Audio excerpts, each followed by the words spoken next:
guys. I'm Danny Johnson, CEO at TPP, the Positive Porpoise. I'm Jason Miller from Fins Up SoCal Fan Club. I'm Scott Howell from Atlanta Dolphin Club. Mark Angelo, NorCal Dolphin Club. And you're listening to Clock Blockers, Miami fans' #1 morning show. Run it.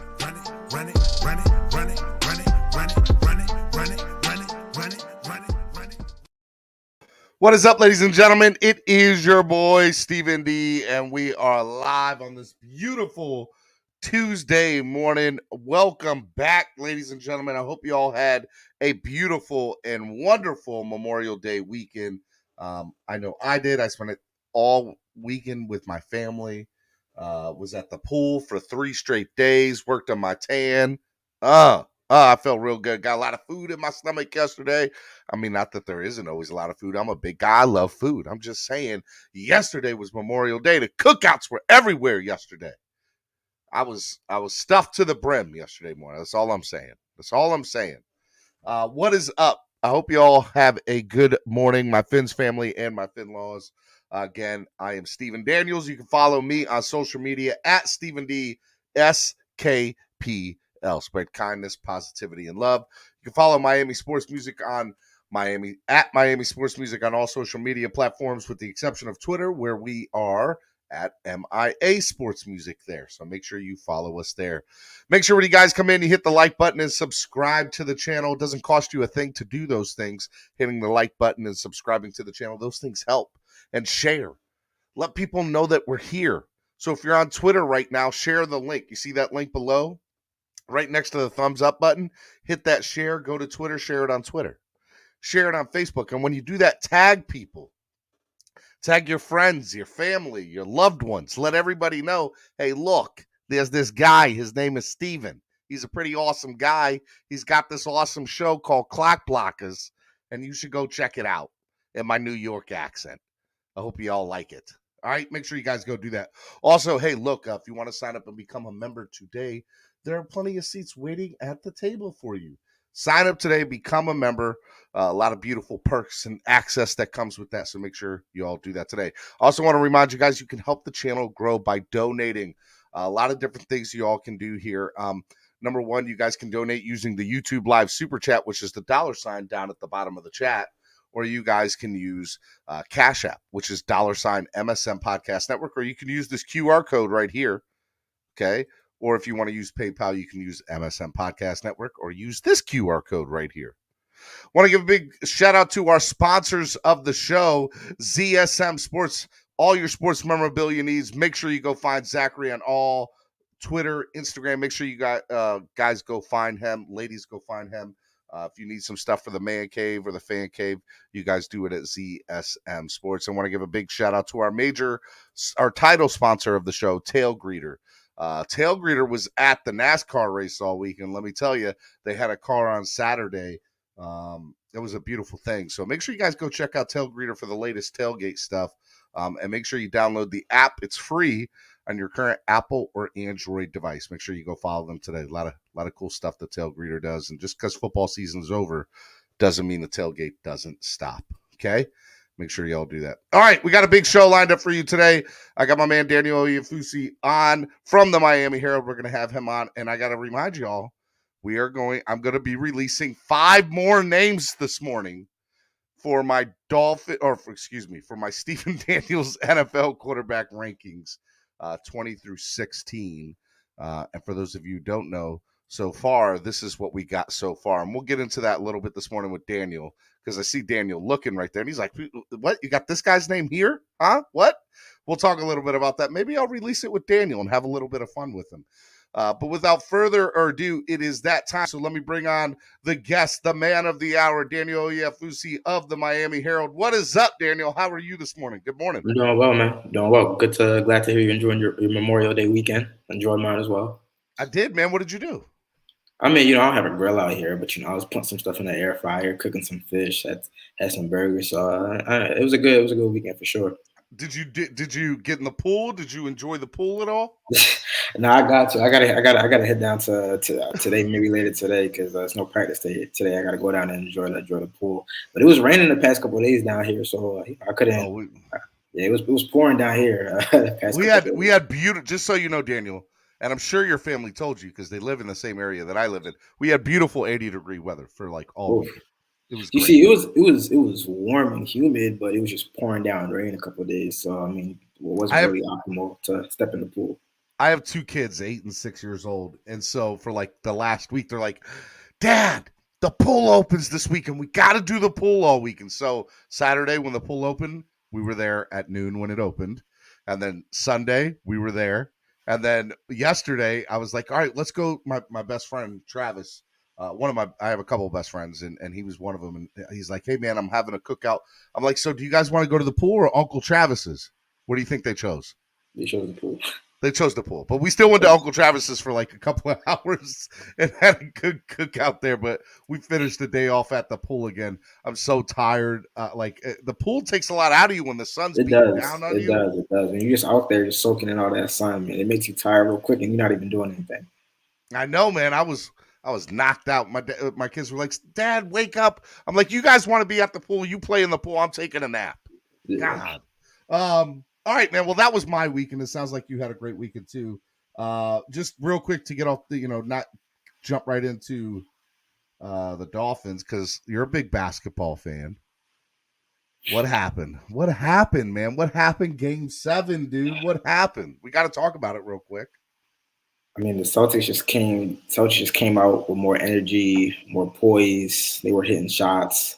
And it was just a little too late for the Heat. I know a lot of people are upset about the Strus call, taking away the points, and that's the NBA is gonna have to kind of answer that because I mean I've seen situations where they've taken points off the board maybe after a timeout and they went to check things, but that was not 5 minutes later. Hey, we're taking a 3-pointer off. Which, by the way, they went back and looked at it.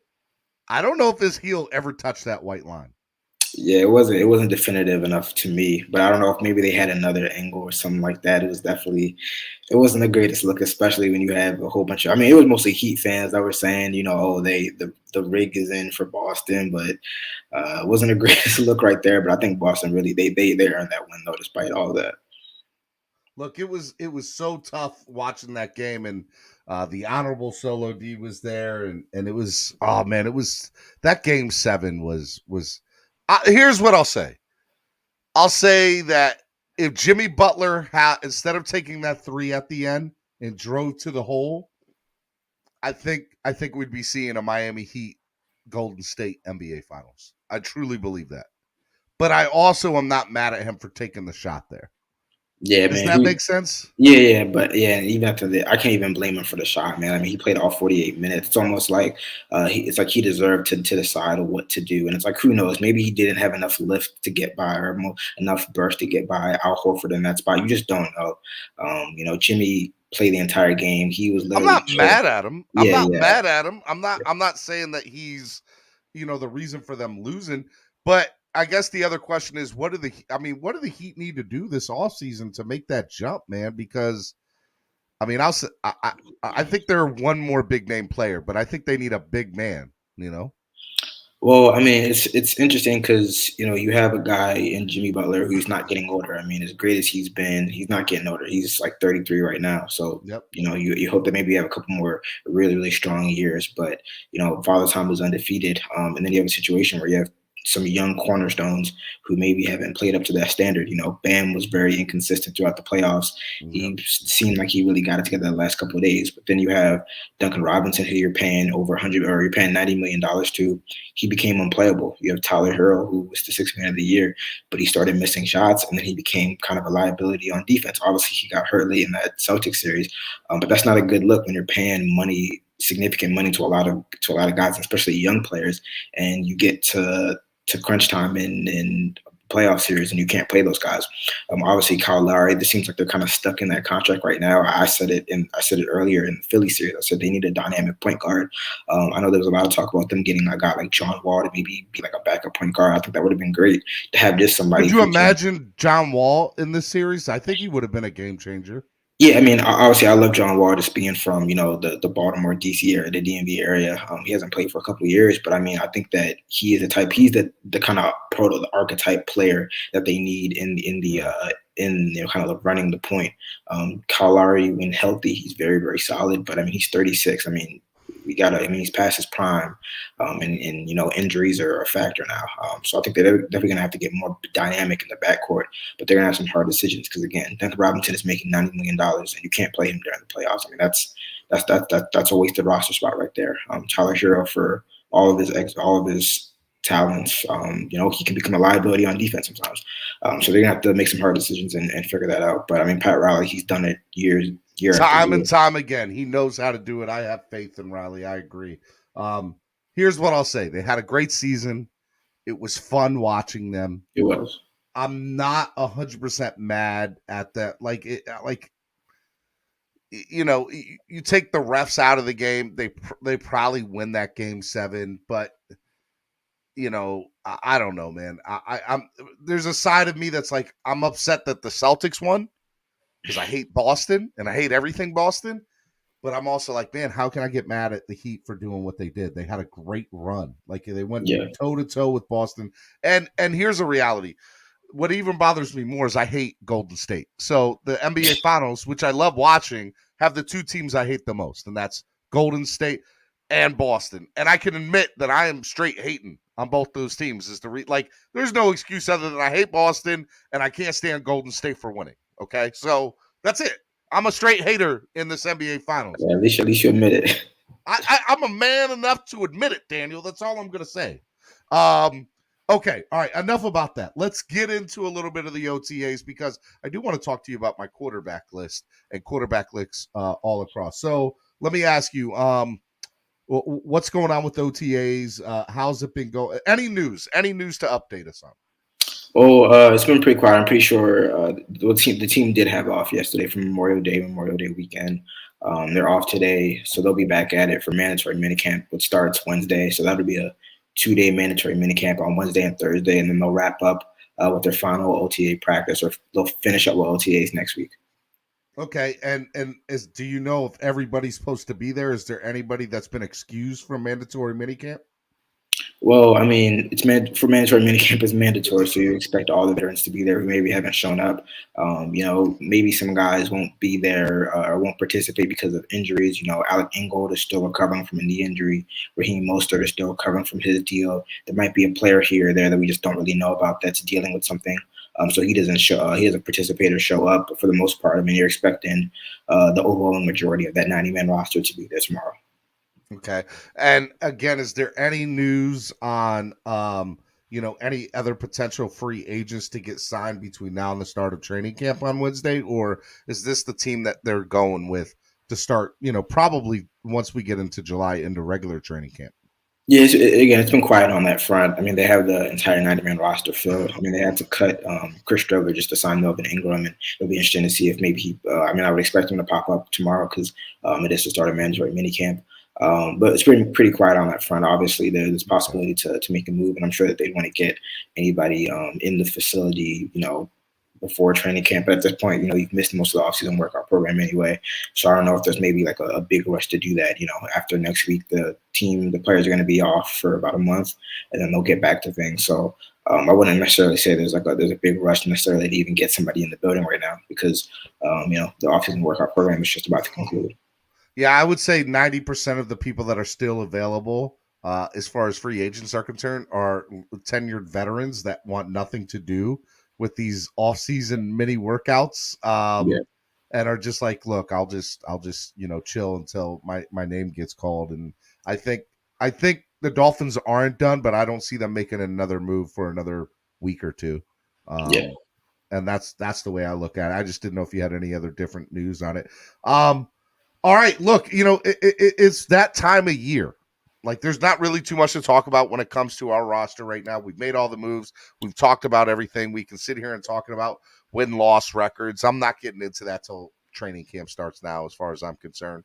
Now everybody wants to do top list. So you know what I decided to do, Daniel? I decided to make my own NFL top 30 quarterback list. So before I get into it and show you a little bit, and I'll release the other 5 names with you on, what makes a good quarterback list? What are the things that you look for in a quarterback to be considered, top, next level? That's a good question. I think the number one thing for me is, I might change it after I start listing stuff off. But accuracy. We talk about the traits and the arm talent, putting the ball here and there and that. But you got to get it to your guys. Not just getting it to the guys, but putting it in a place where they can work with it after the catch. There's accurate balls, but there's not necessarily on target balls. So I think accuracy is a big one. I think pocket presence is really good. Mobility, like you don't have to run like Lamar Jackson, but mobility is good, and the pocket presence to evade rushers is really good. You want somebody that's knowledgeable, that's cerebral, can break down defenses and can understand defenses on the fly, because you're always getting. It's the hardest position to play in sports. And then you kind of get into the intangibles. Obviously, the arm strength is very, very helpful. But I don't think you need a Josh Allen arm to be, a top 5 or a top 10 quarterback in the NFL. And again, just a little intangibles. We talk about the clutch gene. I don't know exactly how to quantify that, but you can just kind of tell. You can just kind of tell when somebody has that or has that it factor, as it's called. Exactly. But definitely the accuracy, definitely the pocket presence in the field, arm strength to an extent. Being smart, being cerebral, and then again you start to get into the intangibles, the toughness, the availability, the leadership, and again a lot of that stuff is like not even quantifiable. But you kind of can tell, and you kind of factor all that in when you're comparing quarterbacks. I think for me, a couple things that I looked for when I started making this list is, number one, I noticed that a lot of people were making them, and they all kind of had different criteria for making them. So I said, Steven, what can I do with my list that is different from the rest? And so, by the way, this is I've already what I decided to do is 5 names every day I do a show.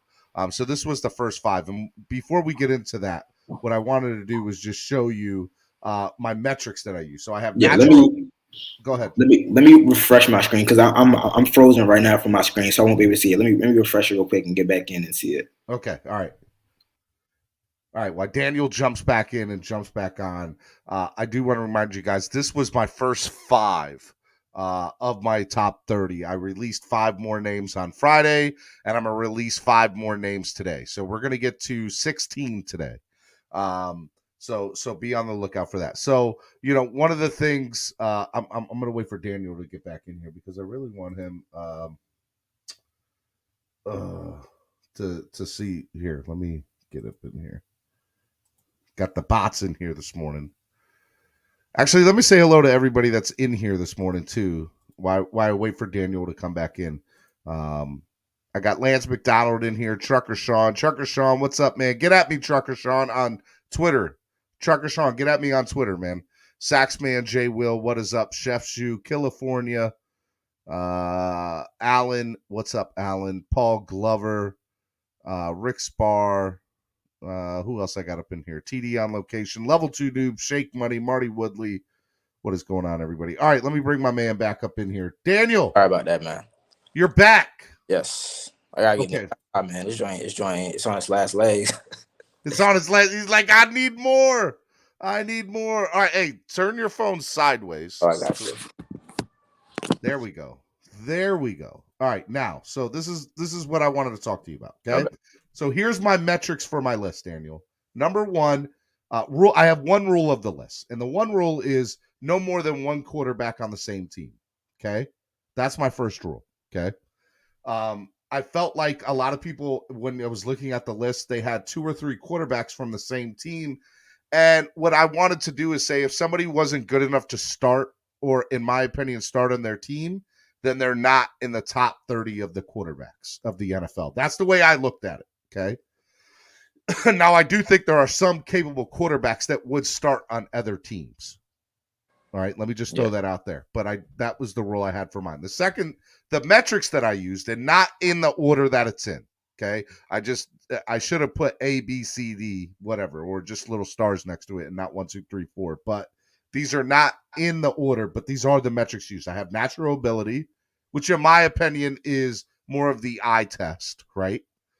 Past accomplishments, current team and scheme. I think that plays a big factor into things. And projected future ceiling. Okay. So let me get to where we are right now. And this is how I have it. I have Kenny Pickett at number 30. Well, why do you have Kenny Pickett, who's never played in NFL, down at number 30? Well, I think he's going to be the starter by the end of the football season, and I think he has a higher ceiling than Mitchell Trubisky, and that's the way that I look at that. Now, a lot of people disagreed with me with that, and that's fine, but again, this is a debatable list, and I want you to debate me. I have Marcus Mariota at 29. If you notice, I don't have 32, right? So who are the two guys that I have missing off this list that are starters? I have Sam Darnold for Carolina at 32. And then I have whoever's going to start in Seattle, whether it's Drew Lock or Geno Smith. I think Drew Lock is going to end up being the starter there. So those are the two guys off the list. I have Daniel Jones, Justin Fields, Davis Mills, Trevor Lawrence, Jameis Winston, Carson Wentz, Jalen Hurts, Zach Wilson. What do you think about this list so far before I release the 5 other names this morning? It's interesting you say your criteria, and then, you mentioned future ceiling. And then, I think that I don't think that necessarily that Trevor Lawrence right now is a better quarterback than Jameis Winston. But, if I'm taking into account some of your criteria, I wonder, does something outweigh another? I think I like it so far. I think that maybe you can kind of nitpick here and there, Jalen Hurts. I would say he's probably a better quarterback than Zach Wilson right now. I think Zach Wilson has better tools, but he hasn't necessarily put it together yet. So hold on. Let me just address the two things that you said, all right? So I think that Trevor Lawrence is in his current team and scheme is not in a good situation in Jacksonville. Okay. I'm not a fan of Jacksonville or what they've done. I don't think he's in a great situation, and I don't think he's going to get a chance to really succeed there. And you got to remember, man, they gave Christian Kirk $50 million or whatever it was. He's the reason Tyreek is in Miami right now. So hands down. And so, I don't think Jacksonville makes smart choices. So that's why Trevor's not higher on the list. That's one. Okay. Because I don't think Jacksonville is going to do anything. As far as Zach Wilson and Jalen Hurts is concerned, that's kind of the same reason. I think Zach Wilson, as much as I hate to say it, is in a better situation with the Jets and Robert Saleh than, Philadelphia is. I don't even know who their head. Off top, who's their head Nick coach? Sirianni, Nick Sirianni. But that's an interesting point because last year the Eagles literally built their system, their offensive system around him, and it was a lot of the read option and the quarterback runs and a lot of that star PO stuff that you see the Ravens do with Lamar. And Jalen, he had some struggles at first, but he turned things around. And they went to the playoffs. And then even you look about now, they added AJ Brown to that mix. They already got Devontae Smith in there. I think the Jets are going to be a tough out as well. But if you're talking about today, I don't know how you can necessarily say that Zach Wilson is a better quarterback today than Jalen Hurts. Well, like I said, looking at my third and fourth, I think Zach Wilson's in a better current team and a better current scheme.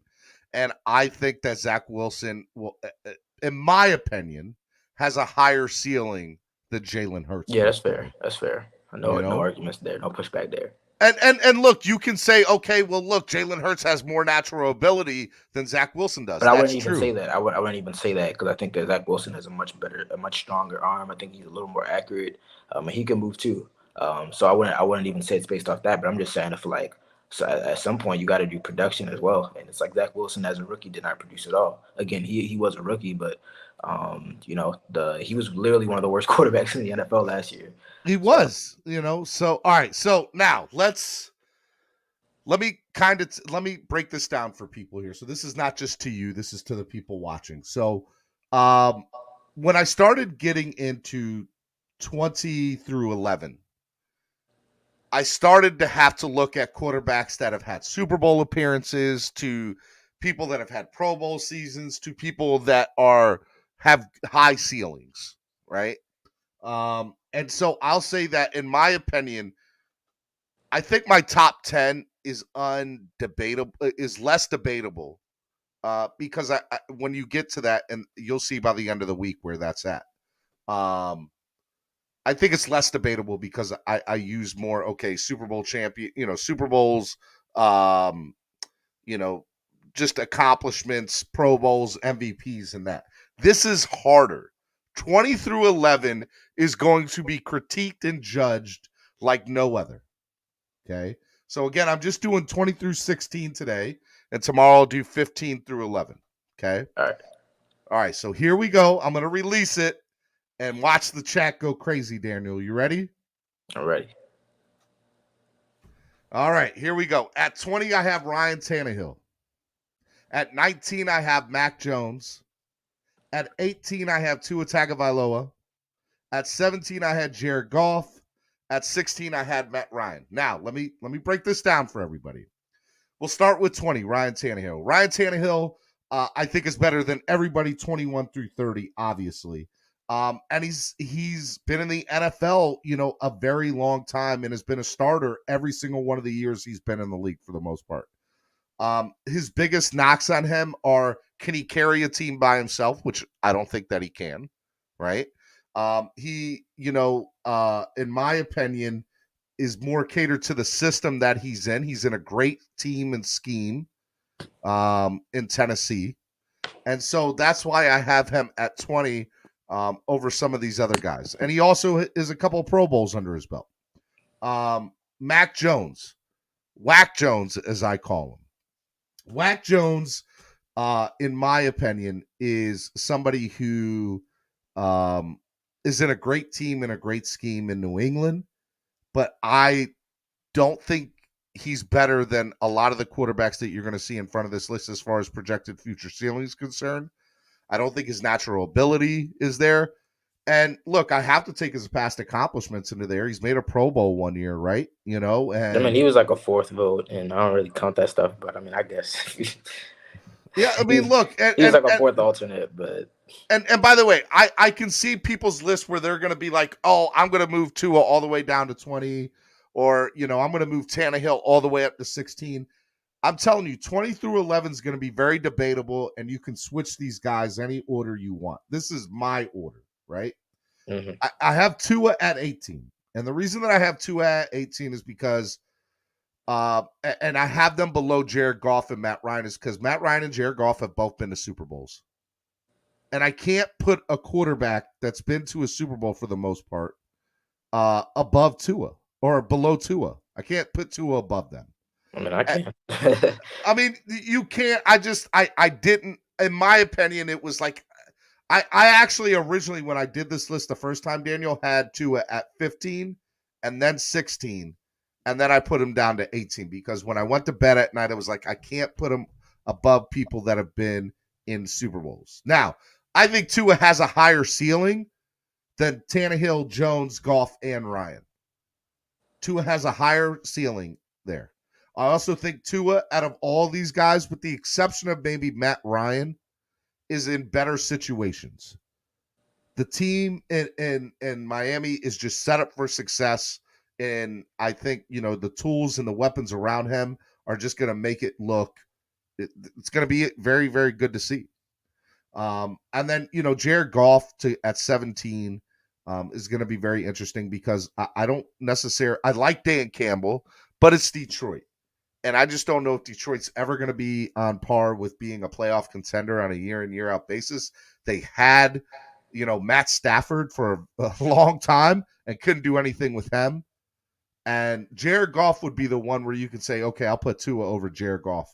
Tua has a much higher projected ceiling than Jared Goff. I would never want Jared Goff over Tua, but Jared Goff has been to a Super Bowl. And I felt like I would have been laughed out of the room a little bit if I had to put Tua over Jared Goff. And that played into my factor here. And then Matt Ryan, I really think is going to I think he's going to be NFL Comeback Player of the Year this year in Indianapolis. And I really am excited to see what he does there. And again, I think he's going to be a really good player for Indy this year. And I think Indy's going to make the playoffs. And I just enjoy that current team and scheme. And so that's kind of what I have here. So tell me what you think. Let me just get your thoughts on this. I mean, to be honest, my first thought was, there's a lot of good quarterbacks in the AFC because I did the math in my head. There's 8 AFC quarterbacks left. There's all 4 in the AFC West, 3 in the AFC North, and then obviously Josh Allen in the AFC East left. So I'm like, top 15. I mean, it's going to be, 8 of those are going to be AFC quarterbacks. So, I mean, that just tells you how hard the road for the Dolphins is going to be. Um, I don't have any major gripes about it. If I have any major gripes about anything, I think it's the criteria. I think that you're putting too much on past accomplishments, especially when they're several years removed. So it's like we always talk about the NFL. So what have you done for me lately? So I was I was a senior in high school when Josh Allen. I mean, a senior. I mean, a senior in college, I think, or a junior in college. I don't even remember. I think it was my senior year when Jared Goff last went to the Super Bowl, and he had a very, very good year. I mean, you could say he had a great year. But hey, man, I mean, if you haven't produced in 4 years, I mean, that might as well be an eternity in NFL times. I mean, what was going on in 2018, 2019? That's a long time ago. So I mean, just for that, I mean, do I think Tua's better than Jared Goff? I mean, right now it's probably like, I mean, yeah, I guess it's probably. I mean, It depends. It depends on the perception and the person's point of view of what they're grading it on. Yeah, it depends on how you're feeling. But yeah, I don't have any major gripes. I mean, do I think Mac Jones is better than Ryan Tannehill? Right at this day, right now, probably not. Probably You not. think Tannehill's better than Tua right now? Yeah. I mean, Okay. I mean, but I also think that given similar circumstances, I think that they would produce similar results. I mean, I've seen Ryan Tannehill with with a great running game. I've seen him with good protection, and I've seen him with quality targets. Tannehill had a 5-game stretch last year, Daniel, Mhm. where he threw more interceptions than touchdowns. They won those games, by the way. That's true, and I could also bring up, when Tua has thrown back-breaking interceptions, and the Dolphins have been able to squeeze out games. I think that with similar circumstances, and also you have to keep in account. I mean, I'm not making an excuse for Ryan Tannehill, but he didn't have the best running back in the game for the second half of last season. But I think that under similar circumstances, you would get similar results. And Matt Ryan's interesting because I think that he's kind of obviously on the tail end of his career, but I think that he still has some good football left in him, and I think that he's gonna have a really solid year with Indianapolis. So it's funny to see him at 16, but it's like you could see him potentially winning that division and having a really strong year. But he's gonna win NFL Comeback Player of the Year. That just speaks to how like talented the league is, where it's like you go to 1 through 15, and it's like. I know the names that are going to be up there, but it's like I feel good with the overwhelming majority of those quarterbacks leading my football team. Let me just ask you, if you had to put somebody at 15, who would you put at 15? And by the way, that will get revealed tomorrow if you want to compare who you think. But you had to say quarterback. I'm thinking off the top of my head who's left. Maybe like Kirk Cousins. I mean, he's that 15 out of 32 just seems kind of perfect for Kirk Cousins. I would probably say Kirk Cousins. Okay, all right. We'll have to find out tomorrow. That's just off the top of my head. I mean, I may go back and remember a name that that I forgot, but Kirk Cousins, I don't know. That just kind of seems like a perfect spot for him. In the chat right now, I want you to tell me who you think will be number 15 tomorrow. The other person I want to talk to you about is Wack Jones, as I call him. Are you okay with me putting Tua ahead of Wack Jones? I'm fine with that. I mean, it's funny. Like I watched. I don't up until like I started covering college football for like a brief season or two. I didn't really watch too much college football, so I couldn't like speak too much on Tua and Mac in Alabama, even though I did watch like championship games and stuff like that. But I remember watching the season opener last year, and I was like, to be honest, Mac looked better than Tua in that game to me. To my like, I don't care about the stats, the game. Mac looked better than Tua to me in that game. But I think that again, they're both kind of limited quarterbacks. I think Tua has a little more just overall talent. I think he's gonna have a better season because he has a much better team. I'm not really sold on Mac Jones in terms of just like long term. I think he's one of those guys where I feel like he's always gonna be like the 16th or 15th best quarterback in the NFL. He's gonna be good enough to win you 8-9 games, but not good enough to really get you over the hump. But I think I don't know, just on paper, I feel like it could be a rough year for him because. I mean, they don't really have any wide receivers. The offensive line they lost some guys there. The running game, I guess, it looks like they'll put a respectable product out there, but I don't think he's going to have the benefit of the talent around him that he had last year. And I think it could be a rough season for the Patriots. I'm not very high on the Patriots in 2022. One of the things that when I was putting this list together, I said, after I made the list, I said, wow, none of these guys I think could be argued 5 spots one way or the other, 5 spots more. So, Yeah. I don't think you could put Tua 5 spots higher personally, but I think you could put him 5 spots lower. I really do. You could move him back to 22. You could put Ryan Tannehill up to 16, or you could put Ryan Tannehill back to 24. And the same thing for Goff. You could put Goff all the way at 21, or you could put, I don't know if you'd put Goff high. I don't know if you'd put him 5 spots higher, but I truly think that at the end of the day, most of these quarterbacks that I have on my list, you can argue within. I won't say up. I won't say 5 spots too. I'll say 5 spots within one way or the other. And I think that that's what you get, because I see some of the people in here saying, oh, Tua's not a top 20 quarterback. But, I mean, looking at this list here, I would put Tua over all 10 of the guys that are here. Would you, are there anybody in 30 through 21 that you would put ahead of Tua? I mean, I'm not gonna lie. Jameis looked very, very good before his ACL injury. Last year he looked very, very good. I mean, that was for sure going to be a playoff team if Jameis doesn't get hurt, and if they don't have some of the other injuries. So I mean, today, May 31st, 2022, Jameis Winston is a better quarterback than Tua Tagovailoa. I mean, okay. I think that's facts. I mean, he didn't really have Kamara. Michael Thomas was out. I think that, it was similar circumstances around them. Jameis is every bit as good as Tua, if not better. Obviously, Jameis has, he has it in him to make some bonehead decisions, but I think that it's gotten a little better over the past couple of years, especially as he's been with Sean Payton. But obviously, Payton's not there anymore. But even so Jalen Hurts. Where would you put Jameis right now on this list? I think he's more in that 20-ish range than mid 20s. And then even Jalen Hurts, I think that, it's kind of like your flavor. Like, what do you want? I think Jalen maybe isn't as accurate, but he has the arm strength, he has the mobility. I don't know. I just like the way Jalen plays. I'm not sure if it's kind of the same thing you can talk about with Lamar. Like, will he ever be able to kind of put it together as a passer? But I think Jalen's probably a little bit better passer than people give him credit for. You move Jameis and Jalen Hurts into the top 20. Who are 2 guys you're taking out of this list? I'm perfectly out of the top 20. I'm perfectly fine moving Jared Goff and Mac Jones down. Perfectly fine with that. All right, and then you would move Tua to 20 or 19. It's like kind of splitting hairs at that point.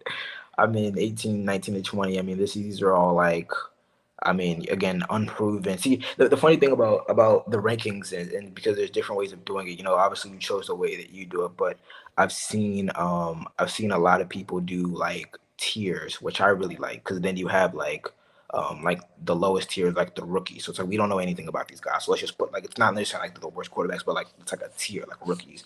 And then you have the different rankings. So you might have stopgap quarterbacks, and whatnot. And obviously at the top it'll be the elite quarterbacks and the great quarterbacks. So I think that it's interesting to see the tiers versus the rankings, because when you do the tiers, you're not necessarily saying this is the best, this is the worst. But you actually kind of account for circumstances more. But again, if you get to 18, 19, 20, it's kind of splitting here to me, right? That's what I said. Yeah, and I was like, people are going to sit here and argue with me that I have Tua in the top 20, and I knew that I was going to get flack for that. But I'm at the same time, I think that they're here's a reality. If I was putting in backup quarterbacks, I don't know if Tua makes my top 20. I don't know if he makes my top 20 if I'm putting in backup quarterbacks. But there's not a lot of really good backup quarterbacks in the league. Well, look, here's a reality. We see what happens when those guys get put out and the product is. Where would you put Baker Mayfield? Because Baker would go on this list. I'm a little higher on Baker. I feel like people kind of crapped on Baker a little too much. Baker's probably in that 20-ish range again. I think he's better than Mac Jones. Okay, I've seen Baker produce. People maybe get mad, but can you really say that Tua is like definitively a better quarterback than Baker Mayfield today? I mean, I don't know if you can. I know Baker had a rough year, Yep. but he And was hurt. all right, so you said you would put Baker in top 20. There we go. So let's move everybody back one. Where would you put Teddy Bridgewater? So now we gotta do musical chairs, move everybody around. I mean, Teddy's probably in that.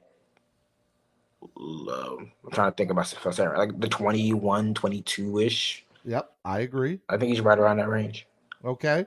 And again, just like you said, 22 through 18 are splitting hairs. Yeah. You're splitting hairs at this point, right? I mean, you're winning games, but like it's not like you're not it's not like you're completely satisfied and completely happy with your quarterback situation if you have any of the guys in the Correct. 18 to 23 range. I mean, you can do better. I'll say that. All right, and what about Trey Lance? Where would you put Trey Lance? Again, that's tough because it's like, I mean, I've personally seen him because I've been watching San Francisco film, but it's like how much if you put the list back up, I'm not even sure exactly where you put him. I mean, he's not better than Jameis Winston right now. I mean, I just haven't seen it. I haven't seen it, which is why I say like it's tough to sometimes do the rankings for these guys who you just haven't really seen. I mean, you'd have to off the strength of not seeing him much. Would you put Trey Lance in the top 30 though? I would. I would put him in the top 30. I mean, if you told me I had to, I mean, I guess I would. But again, that's tough because I don't even know if he's going to be the starter. Here's what I'll say. Kenny Pickett would be gone, right? Marcus Mariota would be gone. Although I just want to state for the record, I think Marcus is going to have a decent year in Atlanta. Go ahead, Dan. I probably put Trey Lance in that mid 20 to low 20 just because again I just haven't seen it. You know, I can't put him against guys who even if they've been like. I mean, because at that point, it becomes more of a projection. It's like, all right, well, he hasn't really shown me much, but I think that if he gets time to play like a full 17-game season, I think he's going to be better than Daniel. I mean, it's tough to say that, which is why I say you kind of just got to throw him in that mid to low 20 slot and then just kind of see what happens when he gets the opportunity. Well, I mean, look, there were 3 quarterbacks right there. I had Trey Lance, Teddy Bridgewater, and Baker.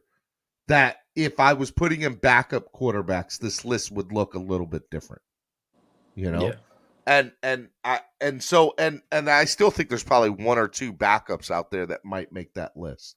As far as top 30 is concerned, I can't think off the top of my head. I'm literally trying to go through right now. I'm like, all right, who's a backup that would maybe Taysom Hill? Would Taysom Hill make that list? Maybe probably it's arguable. Probably he'd be between 28 and 33. He wouldn't make my top 30, but that shouldn't be. Okay. I mean, that's fair. I mean, I'm trying to think if there's any other quarterback that I'm missing that's a backup that would make the list. It's interesting. Is there anybody I can am I missing anybody that's a backup besides those 3 guys? I'm telling you, there's not a lot of good backup quarterbacks. I mean, these guys are just kind of filling. Like even Tyler Huntley, people like were raving over him, but it's like, man, if you give him a 17 I wouldn't put him there. He'd be low 20s. I mean, at best. I mean, I like Huntley. I like him a lot, but I mean, we gotta be honest. You know, backups are backups for a reason. Yeah, I mean, look, I don't know. So I mean, look, I that's kind of what I put into this, and so I'm interested to know what you all think in watching this. Who you think number 15 will be? Where would you have Tua on your list? I'm interested to know what you all think of that. Where do you have that right now? Do you have Tua at 18, or would you have him higher or lower? And who do you think number 15 will be? Definitely interested in this, so let me know. All right, Daniel, look, man, I'm going to be releasing more of every 5 names every day. So you can come back tomorrow and tune in and see if you were right about Kirk Cousins being at 15 or not. It might be Jimmy G now that I think about it. When I started, you know, gears thinking a little bit more. Working. So is it going to be Jimmy G or Kirk Cousins? I'd probably say it's going to be Jimmy G. All right, Jimmy G at 15 is Daniel's pick at 15. You'll have to tune back in tomorrow to find out. Daniel, tell everybody where they can find all your stuff, man, and what you got coming up here in the future. Yeah, well, you can follow me on social media at Daniel Oyefus, just like you see right there. You can read all my content at Miami Herald, MiamiHerald.com. We have a sports-only pass, so if you're interested just in reading Dolphins, we had a lot of Heat content, but Heat got knocked out, so don't remind us, Daniel. It's gonna be Marlins kind of holding down the fort until you got Canes football and the Dolphins training camp coming up next month. But yeah, we have that, and then we have the Dolphins in Depth podcast every Wednesday, anywhere you get podcasts, and also on the Miami Herald website. So definitely check that out. All right, Daniel, thank you for coming on. We'll see you next Tuesday. Let us know everything that happens at mandatory minicamp, and we'll check back in with you. And when you come back, I'll have this entire list released, and then we can debate a little bit more about my top 30, all right? For sure. Should be fun. All right, Daniel, you have a good one. We'll see you next Tuesday, man. Yep, see you, man. Miami Sports Music's #1 Miami fan morning show, Clock Blockers. I'm your host, Stephen D. Super excited that y'all are hanging out with me today. Yeah, man. So, to go back to this list, I'm looking at some of your comments in here. Lance McDonald says 2 would be 24 or 25. Flipside Fishing says number 20 is a good spot for Tua. Andre says Tua mid-20s. Tua would be number 24. California says 27. 14 to 16 is where I would put Tannehill. Flipside Fishing said. Let's see here. I'm trying to look here. Using Tannehill beating Tua against him, but not using Tua beating Mac twice against him. The foolishness. Andravia says it's a very fair point you bring up. Tannehill at 15. No Jared Goff over Tua. Concrete Slick said. Cruisery says 18 is a good spot for Tua. Okay, let's see here. Tua should be at 30, TD on location. Really? I don't think so. Not at all. Tua should be at 20 and Tannehill should be at 14 and 16. I'm just reading some of your comments right now and just seeing what you guys think about this. Word of mouth, Tua's range not max at any place here. Tua 20 to 25. I mean, look, here's the thing. To go back to the list, right? You can argue with me about Tua being a top 20, right? There was no way in the world I was putting him higher than 16. And I even thought that was kind of high. But I don't like I would pick Tua 10 out of 10 times over Tannehill. And I would pick Tua 10 out of 10.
All right, we're back. I think we're back. I don't know what happened. All right, hold on. Let me get this off here. All right, I'm back. I'm back, y'all. I don't know what happened. I don't know where the audio went out. Where did the audio go out? Sorry about that. I don't know what happened there. It looked like the internet kicked me off. Maybe Chucker Sean said Roach sent the aliens.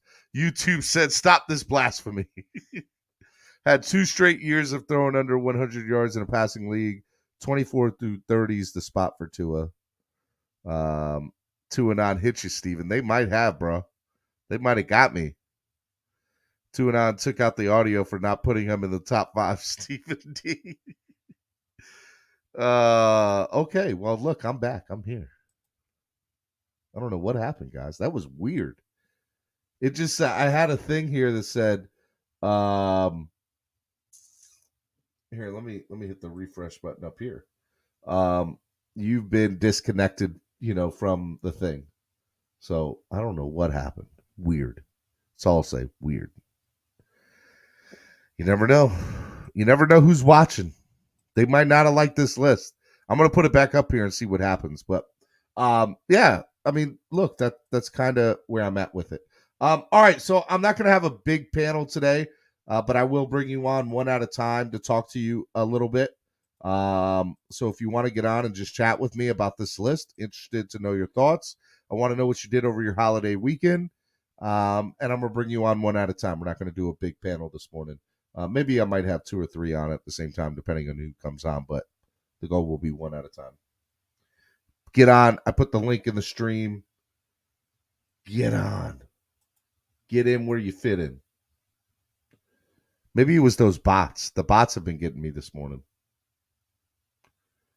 You never know.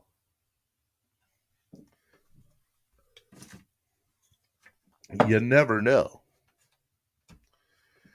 The Tua hate is from the saltiness of Ryan Tannehill never panning out. It's gotten so bad they want Ryan Tannehill back.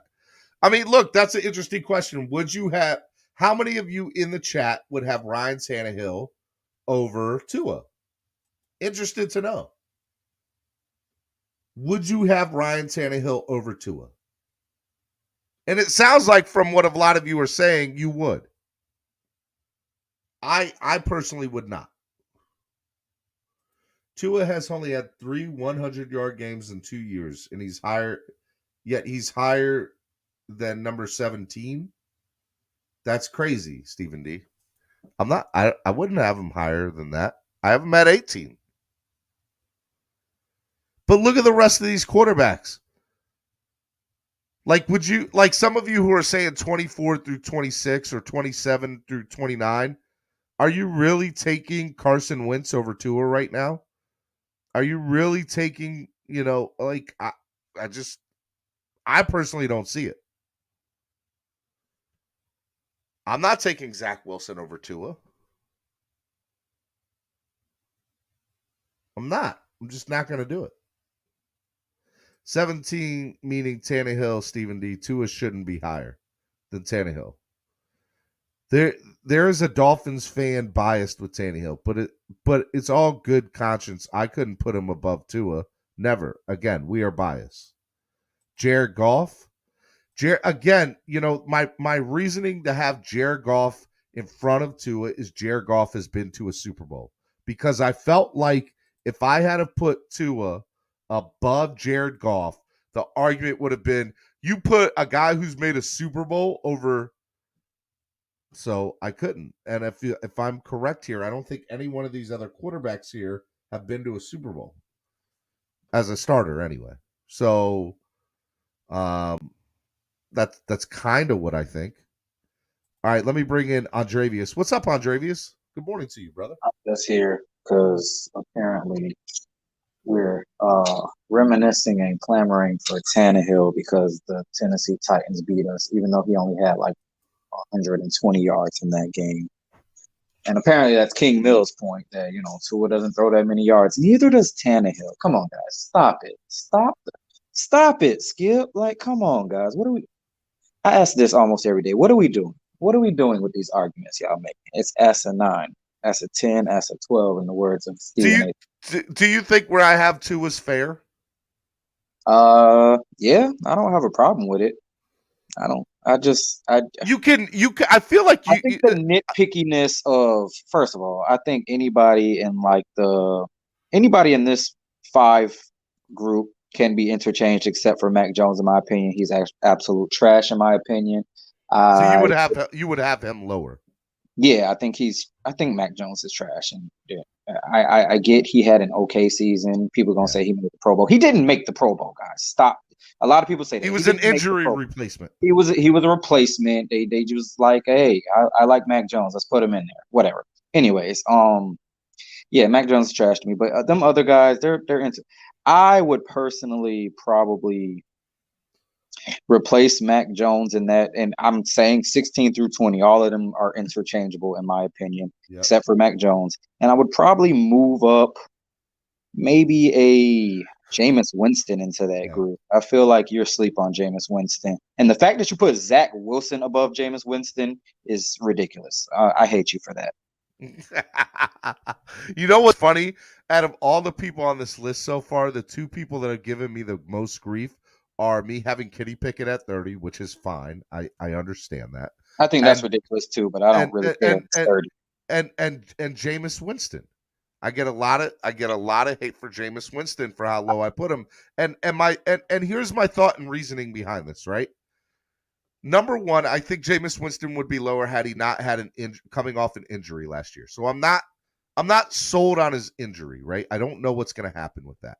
And number two, look, Sean Payton's not there anymore. And I think that plays a big part into it. I'm not saying New Orleans can be better than what they are, okay?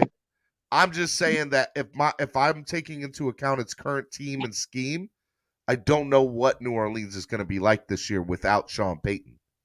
So I am willing to bet. I mean, unless some crazy injury happens, Jameis Winston is going to have a far better season than Mac Jones this coming year. I'm willing to put a wager on it if we take injuries out. If somebody gets injured, of course the bet's off. But okay. I am willing to bet Jameis Winston produces more than Mac Jones this season.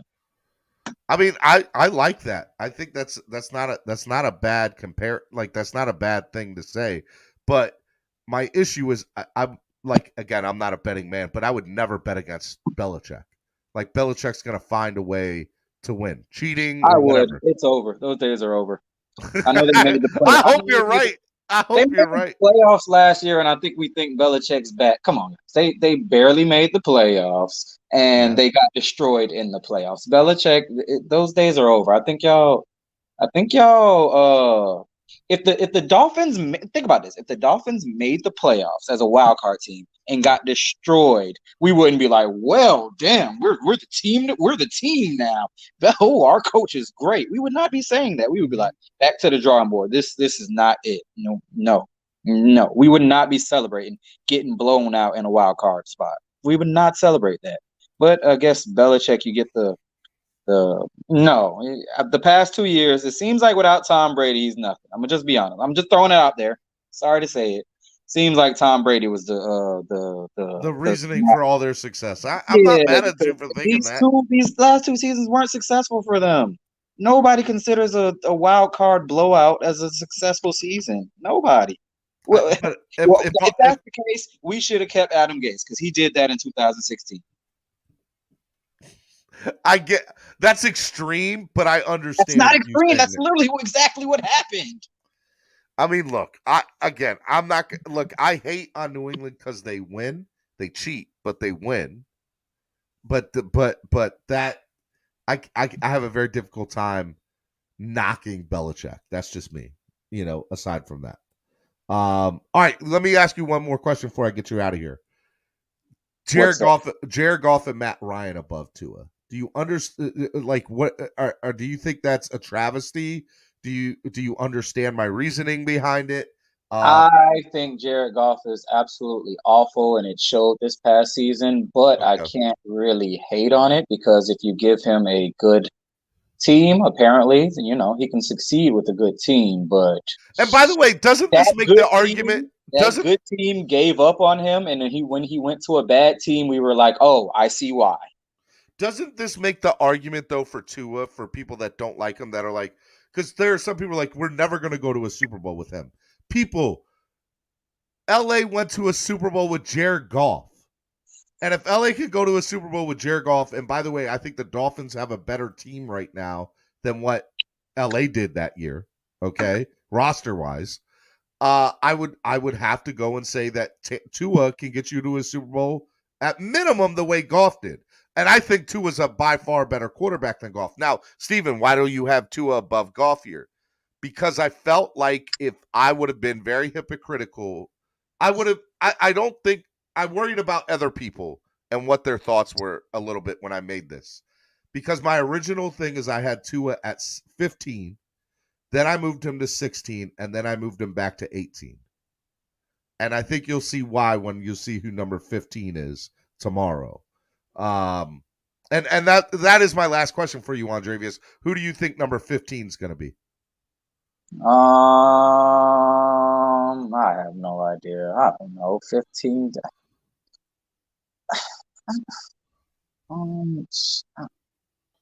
I don't know where your mind is at. You got some crazy stuff up here. I have no idea. I mean, apparently you think Kenny Pickett's like a top quarterback, and he probably won't even play this year. You got to give me an answer. Who you think's going to be 15? Oh, Jesus Christ! Oh, Kirk Cousins, maybe. Kirk Cousins. Okay, fair. All right. And that was the original pick that our boy went, Daniel from the Miami Herald. He said that, and then he came back and said Jimmy G. So we'll have to see tomorrow who's right. Oh, yeah. Wait, this is all quarterbacks you feel like are going to start this year, right? Yep, sure do. Are we positive Jimmy G is going to start? That's why. By the way, I said that. I didn't say that they would have to start week 1. I said that they would be the starter by the end of the year. And I think that Pickett will be the starter by the end of the year. I think Trubisky starts over Kenny at the beginning of the year. But I don't think Mitchell plays the whole season. And I think they pull the trigger and put Kenny Pickett in before the end of the season. And I feel, I'll talk more about Jimmy G and other people maybe tomorrow or the day. You never know where I have them. I don't want to give anything away. You're messing with me here, Andrevius. I don't want to give too much away. It's probably Kirk Cousins, because I don't think that Jimmy G will be a starter at least this whole season. So boom, Kirk Cousins. So you think Trey Lance is going to be the starter? I am confident that they will not. I think Jimmy G will start, but they will not stick with him the whole season. Okay, and so with that logic and that theory, then according to my list, you think that I'm going to have Trey Lance in the top 15? Yeah, I guess. Think about it. Think about it now. That's a good point too. So the Jimmy G, because Kirk Cousins is definitely better than Jimmy G. Jimmy G is next. Okay, all right. We'll have to find out tomorrow. All right, Andrevius, I appreciate it, man. Thank you for coming on this morning, brother. Love you. All righty then. Be good, man. Bye-bye. All right, let me bring on the next person in here. Pamela. What's up, Pamela? Hello. I got a couple other people waiting too. I'm going to bring all of y'all on, so don't go nowhere. I'm bringing y'all on. What's up, Pamela? How are you? I'm doing pretty good. How about yourself, Mr. Steven?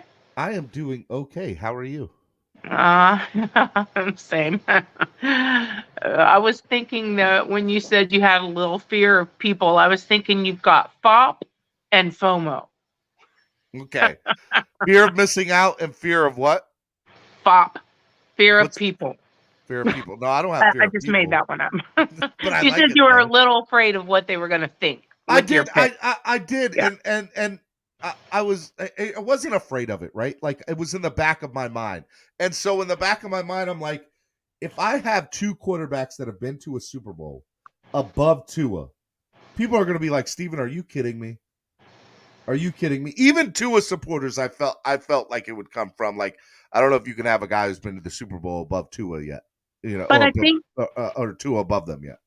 Well, I need to ask you then. So, do you your lineup here, which I think Matt Ryan is an excellent quarterback. I think he's been an excellent quarterback, but I think his star's falling. Yeah. So, he was on the rise. I think he's in a great predicament in Indianapolis, right? I think his current team and scheme is really good. I think he fits Indy and what they're doing. And I think he'll be the NFL comeback. Like, you have to think of a comeback player of the year and who wins those most of the time. Most of the time, it's either an injury-riddled player that came back or somebody that moved to a new team, right? Right. And I feel like he does still have his arm is still a pretty good cannon. Yep. Yeah, he's there, and I've watched him since Boston College, and I can't even tell you what year that was, but like a long time I've watched his career. But I don't see him at that level just because I think his star is falling, and he may have another year or two. I'm just not sure if this is where you expect expect them to be in this season, or if this is how you rate them so far? Mm-hmm. The Cruz quarterback. Ruiz says, I think when you make rankings like this, you can't use team accomplishments. It should be individual accomplishments. I feel like there are certain people that can succeed or fail, though, because of the predicament that they're in, though, Cruz. And I agree with that. that's why Trevor's not higher on the list, right? And that's why Jameson isn't higher on the list, because I'm not sold that Sean Payton not being there isn't like, I don't think that's good for him. Well, You and know? I think that's also the part of Tua's issue. He didn't have everything he needed around him, and I'm not saying we didn't have good players, but with the controversy with the coach and the tons of controversy that he has had since day one, I feel like he's not had his best chance yet. And now he does have to prove it, but I think he will actually. So what do you feel about Tua over Tannehill? Are you okay with that on this list? no, I actually think you have Tua very low, and I like I Low said or again, too high? no, low. Like he Oh, should be higher. But okay. but then again, I'm not sure, like I said, where you're placing them. Are you thinking where these quarterbacks will play, what their level of play will be this season, or are you looking at what they've already done? Well, it's funny, right? Because I use my logic with Kenny Pickett to say, oh, I think he'll be the starter by the end of the year, right? So people are Right. like, well, if you're using that same logic, then you're saying where these quarterbacks will be by the end of this year. And Right. and no, that's not what I'm saying. I'm saying that I'm using different Standards, that makes me look formulas. hypocritical. Here's what I'm saying. I use these metrics: natural ability, past accomplishments, current team and scheme, and projected future ceiling. That doesn't mean everybody's past accomplishments help them or hurt them. That doesn't mean everybody's current team and scheme. But I think some of these things weigh more for certain quarterbacks than others. And I think that's fair to say in doing a comparison for quarterbacks, right? Well, So let me ask you this then. If that's where you are, then tell me, do you not feel that Tua is going to come out this year and really play well? Are Well, you I think by that logic, and Mhm. correct me if I'm wrong here, but give me a second to answer. But correct me if I'm wrong. I think if I had said, all right, these are the top 30 quarterbacks with natural ability, this list would look 10 times different. If I said these are the top 30 quarterbacks based on past accomplishments, this would look like a different list. If I said Okay. these are the top 30 quarterbacks that are best fit in their current team and scheme, this would look a lot different. And same idea, I'll say it one more time. These are the top 30 quarterbacks with the projected future ceiling. This would look a lot different. So what I decided to do was take all of that into account and say, right now, this is where I think this quarterback is. And here's why. I think it's hypocritical for me to say Mitchell Trubisky's going to be up here when he's not going to be a starter by the end of the year, in my Right. opinion. Right. Right? That's my opinion. Right? I could be totally wrong on that. I think it'd be hypocrite. Like we'll throw it out there. Jimmy G's going to be on this list tomorrow. The question is where, right? And so there are some people that say, well, hey, look, Trey Lance is going to be the starter by the end of the year. I think personally, Trey Lance, if he was going to be the starter, they would have went to him last year a little bit more than what they were thinking. So I don't think Trey Lance is better than Jimmy G. Otherwise, I think you'd see more hype out of the San Francisco community. Right. Right. So Well, I don't think that guy's going to be a factor, really. I mean, I just really don't. I think some of these teams are going down until they get the quarterback thing figured out. San Fran is a super talented team, very good. obviously talented. And I actually think Jimmy G is a pretty good quarterback, but I think injury has really it affected his play big time. When he first came out of the cheats, I was like, wow. because he looked spectacular playing against us, of course. No but doubt. but I'm not sure what's going on there with him. I think he's struggling, but San Fran has a great team. Great team. Will they get it figured out with the quarterback? I don't know. If they do, a lot of NFC is in trouble. But I also believe that Tua is going to be a top 10 ranked quarterback this season. So let me say that. If I had to say top 30 quarterbacks with projected future ceiling only, I would put Tua top 12. I would put Tua in the top 12. I really would. 12. I would say 10 and not necessarily at 10. It's hard to say, okay, this is going to happen with our team when we have never seen this team, this coaching staff, none of it.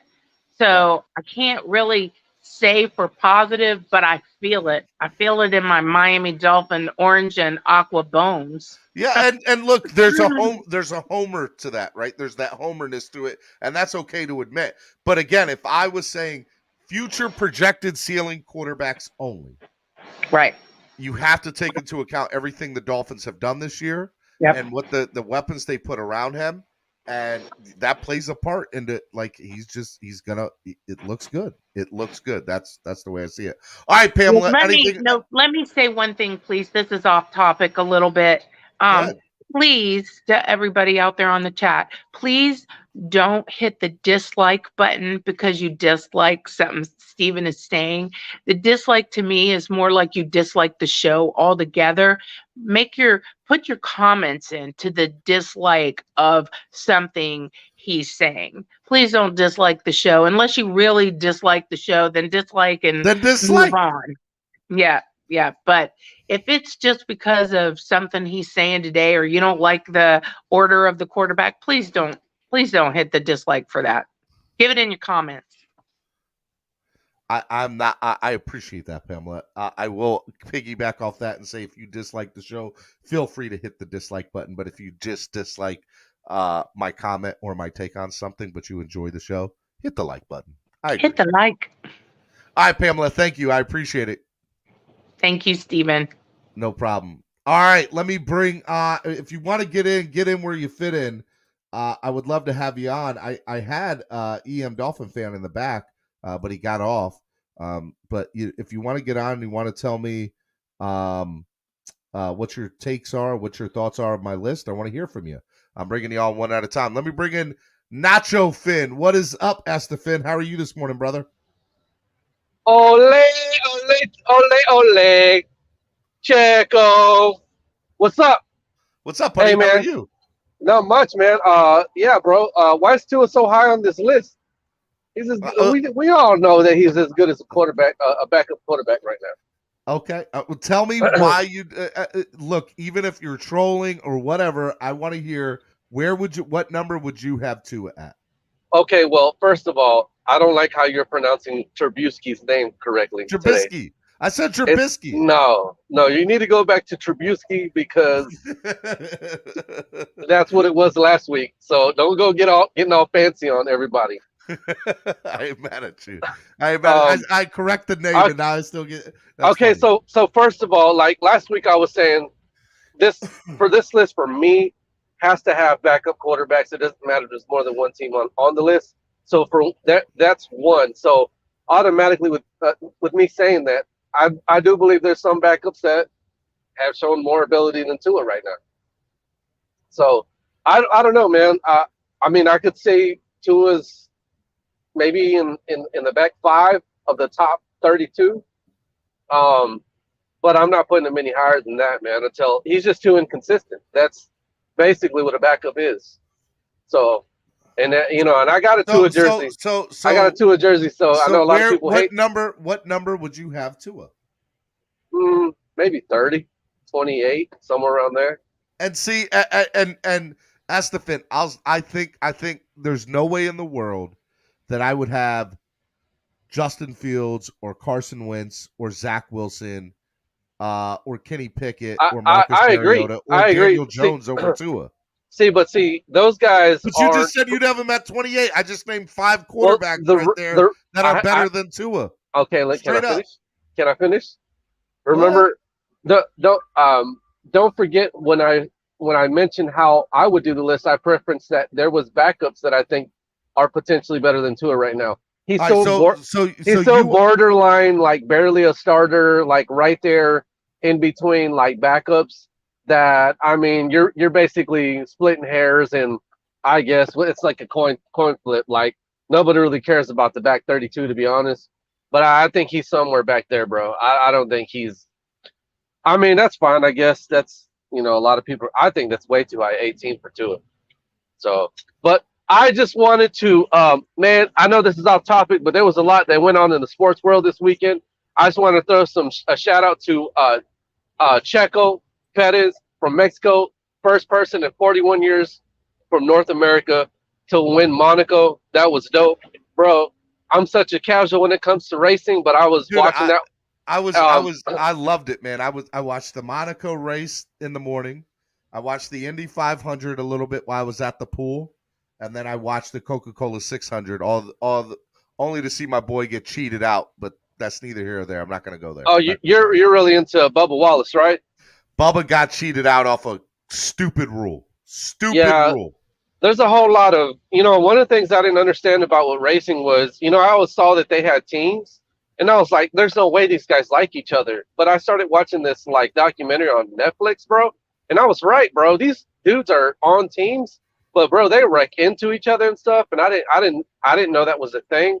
Yeah. So I'm just barely getting into it, man. But that race was dope on Sunday. It was overcast there in Monaco and in Texas. Monaco. Here's my problem with F1 racing, real quick, and I'll bring on other people to talk. I got people in the back room that want to talk to quarterback list, so don't go anywhere. But so just my problem with F1 is it's so hard to pass, and you only get 77 laps, and so as fast as they're going, and that's cool, and the wrecks are crazy. Yeah, it's tough for me to watch F1 because it's very difficult to pass. So where you qualify most times is where you're going to end up within 1 or 2 spots of that. And that's correct. That's my problem with F1. When you have the Indy cars are a lot easier to pass. Indy cars are a lot easier to pass, and then obviously same thing with NASCAR. NASCAR, you can be in the back of the field and work your way up. We saw it with Kyle Larson on Sunday night, 15 million times. You're correct with the qualifying, but there's certain tracks that aren't like that. Like I think it's that Silverbrook or whatever that's in England, and there's one in the Middle East that are pretty dope where they have some nice straightaways, and it's you got guys that can maneuver and move up in positioning. But other than that, man, it was pretty cool, man. I got to say something real quick before I get off. In boxing, there was a pretty good knockout for Tank Davis. He had a good knockout on Rolly. And how about that knockout of the Miami Heat in Game 7, bro? I'm sorry, but I went to sleep with a smile on my face, bro.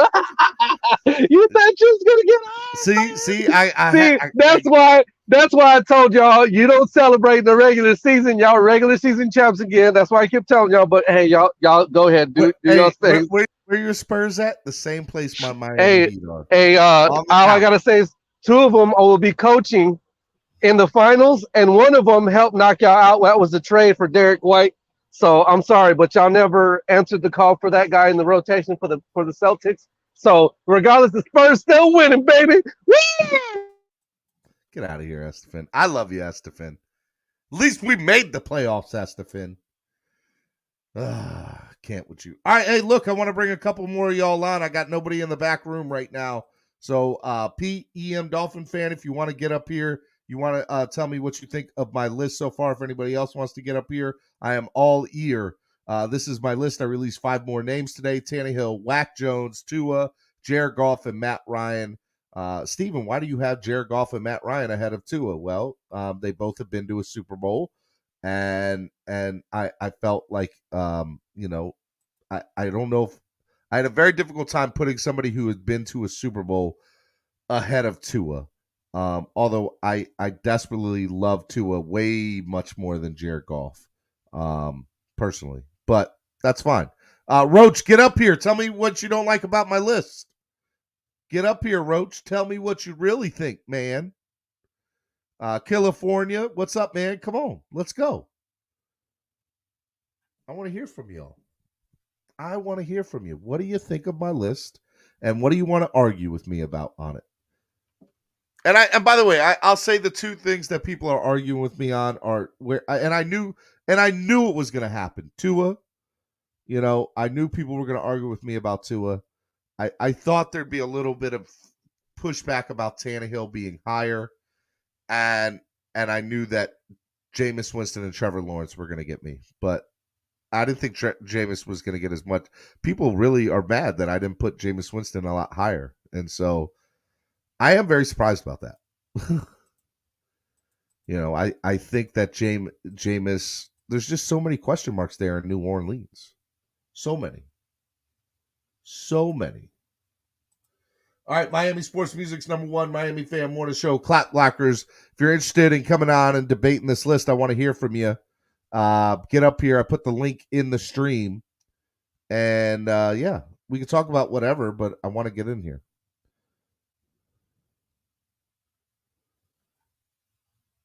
I want you to get in and debate me. Davis Mills at 26 and Tua at 18. Yes, I have them very far apart, even though their numbers are similar from last year, Trey. If you want to debate me on that, that's fine. So I guess my question to you, Trey, would you meet at the middle? Would you put maybe Davis Mills a little bit higher, 2 or 3 spots, and maybe put Tua down 2 or 3 spots? If you put Tua down 3 spots, that puts him at 21. And if you put Davis up 3 spots, that puts him at, 23. I mean, that puts him at a lot closer range, Trey. Roach, get up here. Tua low 20s, Andre said. Tua has more question marks than Jameis. No, he doesn't. I don't think he does. Tua doesn't have to prove as much this year. He doesn't. I know y'all think he does. I promise you, he just needs to keep doing what he's doing and a little bit better than doing what he's done. And as long as he does that, it's just as good as what Goff did the year they went to the Super Bowl. I'm telling you. My opinion. You don't have to agree with it. Doesn't make it right. Doesn't make yours right or mine right. That's just my opinion. Let's go look at Jared Goff, actually. Jared Goff, Super Bowl year. Super Bowl stats. Let's see here.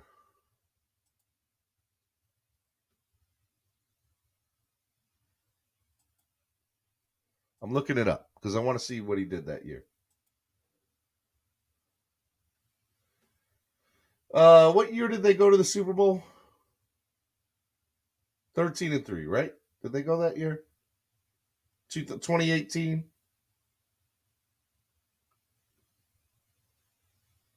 32 touchdowns and 12 interceptions that year. Goff had 32 touchdowns and 12 interceptions that year. Right? So, and threw for 4,688 yards, right? Here's what I'll say. Tua this year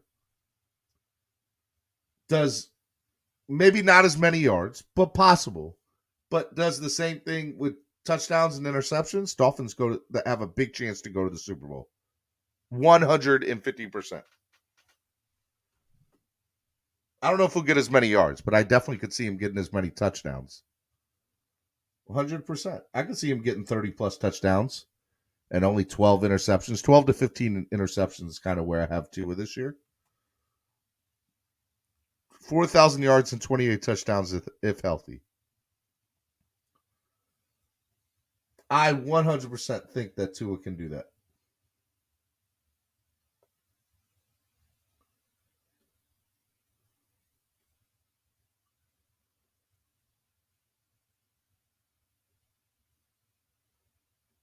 And he had 8 yards per attempt passing.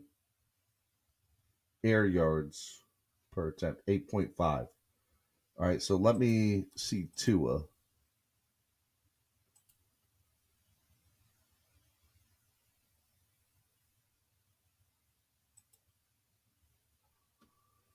Tua.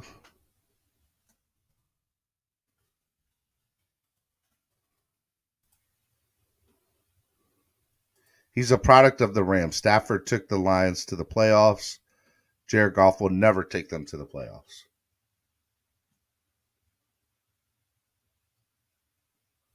All right, 6.8, 6.5.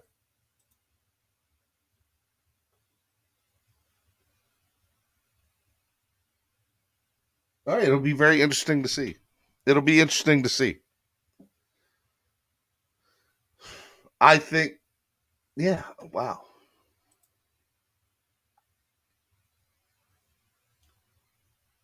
So Tua last year's yards per attempt, yards gained per pass attempt, adjusted yards gained per pass attempt. All right, we're 6.8 to 6.5. The year that Goff went to a Super Bowl, it was 8.4 and 8.5 for Goff. So you don't think that with Tua's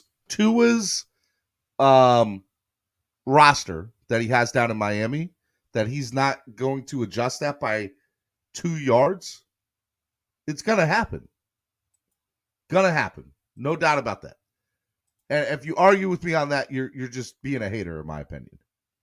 So based on that alone, you have to think, oh, well, Tua's got a big opportunity, potential big opportunity to say, man, he's going to put up 4,000 plus yards and 30 plus touchdowns this year. As long as he stays healthy. As long as he stays healthy, a good bet, and I don't bet, Tua's going to pass for over 4,000 yards and put up 30 touchdowns. 30 touchdowns.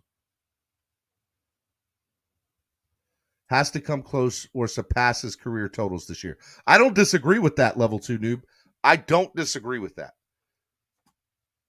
Tua's total yards is 4,467 yards, 27 touchdowns, and 15 interceptions. If Tua does his career average or his career this year, Dolphins can make the Super Bowl. I said it. I said it. I said it. I said it. I said it. Tua's stats for 2022. 4,150 yards, 32 touchdowns, 12 interceptions.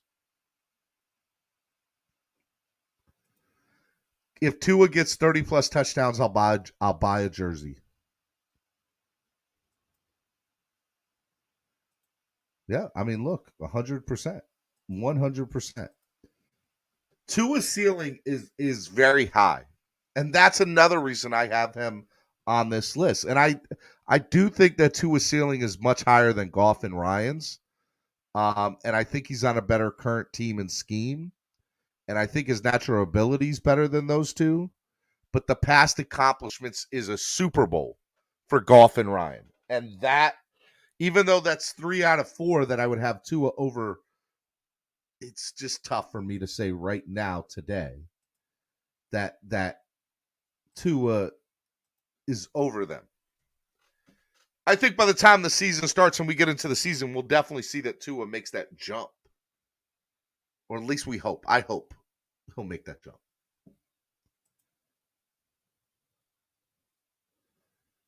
If Tua is the reason we go to the playoffs, I'll get a jersey too, Kenneth says. Steven, you hope that's all you can go by. You hope that's all you can go by. He has a higher ceiling based on what evidence exactly? Tua? I mean, number one, just like I said, let's look at these 3 right now.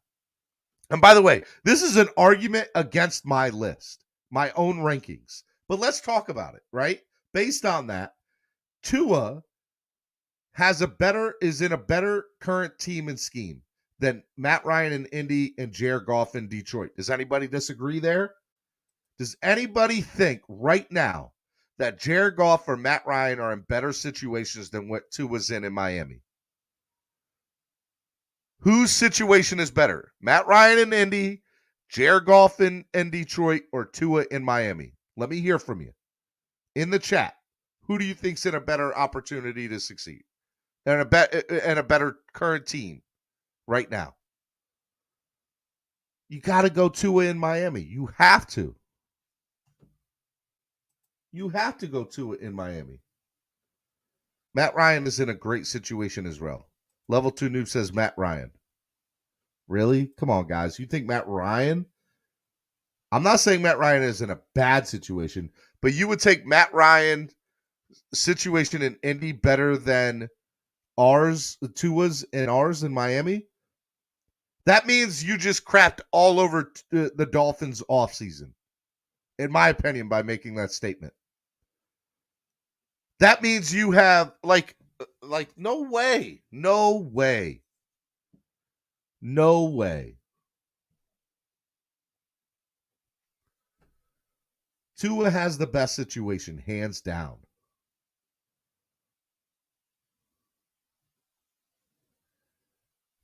That's on paper. That's all I'm talking about at the moment. I'm going to get to the other stuff, but I'm very surprised that a lot of you are saying that Matt Ryan is in a better situation than Tua in Miami. No way. Not even close.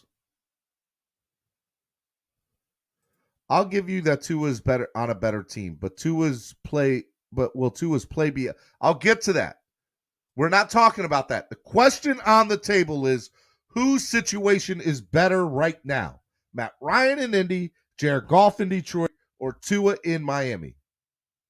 And heck, we'll even throw Whack Jones in New England.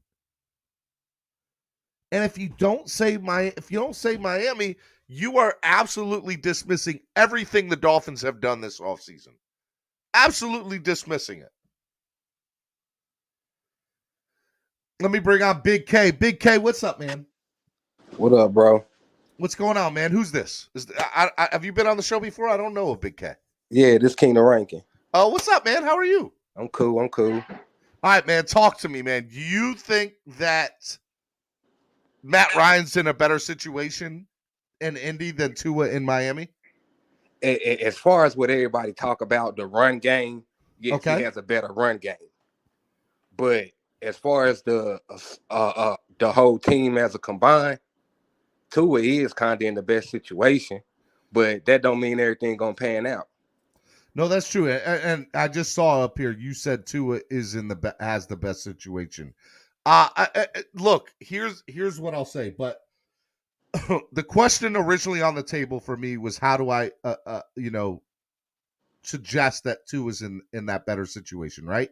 And so I think that you look at the current team and scheme, you have to go that Tua's current team had the best offseason of Indy, Detroit, and Miami. Yeah, I get what you're saying with that, but at the same time, bro, like how you want to upgrade your receivers and then automatically say your quarterback is better. They didn't just upgrade the receivers, though, Big K. But that's what I'm saying, though. Listen to what I'm saying. You upgrade your receivers, and then you say your quarterback is better. How? We all know from the past the way we judge a quarterback by no-name receivers. Mm-hmm. And if you have no-name receivers and you putting up numbers, you're an awesome quarterback. But you don't have to be an awesome quarterback to get to a Super Bowl, Big K. That's what that's the problem, and that's the problem that we have with all these like Rex Grossmans, your Tim Tebow's, all them players of the world, because we know for sure that they're not a good quarterback, but they just know how to perform well within the scheme, so it make them look better. Okay, but all right, so timeout. Let's take this at its simplest form. What is our ultimate goal here, Big K? To win a Super Bowl, right? That's what Dolphin fans want. We want to win a Super Bowl, right? Of course. Okay, all right. So that is our ultimate goal. Our ultimate goal isn't to make a Hall of Famer. It's to win championships. We made a Hall of Famer. He didn't get us a Super Bowl. Yes, I'm going to throw Dan Marino's name out there, okay? I know this is going to piss off a lot of people, but that's the reality of what we're in, okay? And so if our goal is to win a Super Bowl, then it needs to go, okay, let's look at the current team and scheme.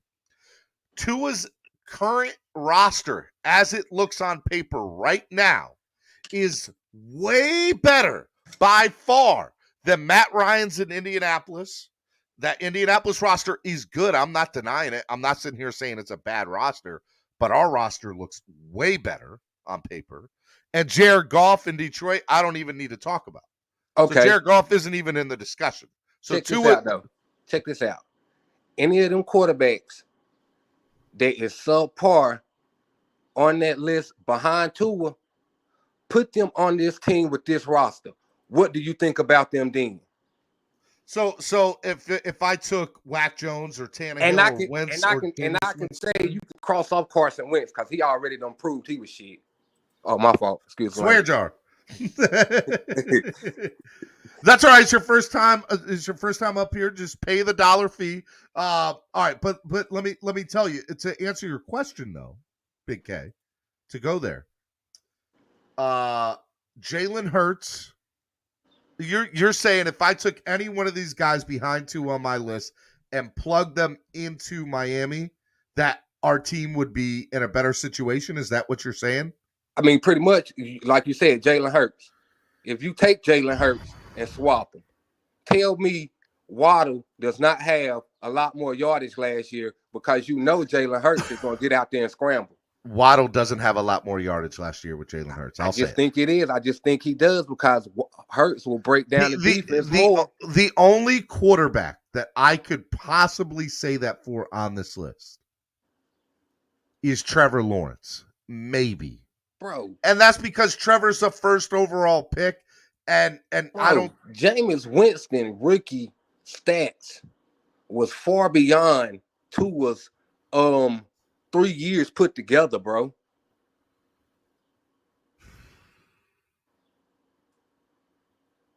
I mean, look, we talking about as far as getting out there, sitting in the pocket a little bit, scrambling a little bit, and then finding the open man and releasing the ball. Like Tua can do all of those things, but we haven't seen him do all of those things with subpar players.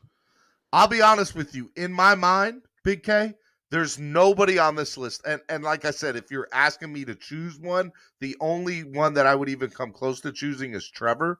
There's no quarterback that's behind Tua on my list that if you put them over to plug them in as the Dolphins' new starting quarterback, that the Dolphins are in a better position. There's nobody 18. Heck, there's nobody 16 through 30 so far that I see that as the case. No, not one.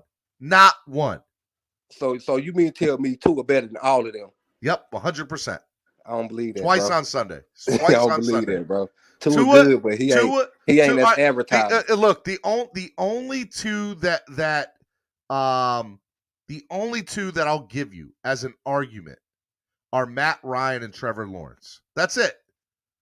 That is the only two that I'll give you that could remote possibly put this team in a better position than where they currently are right now. I don't think Zach Wilson's the guy. I don't think there's a reason that Wack Jones and Jalen Hurts didn't start over Tua at Alabama. You know what you mean, Jalen? Bro, look, I'm gonna put it to you like this. Jalen got benched for Tua, bro. If Tua stays one more year in college, do you even think he goes number 5?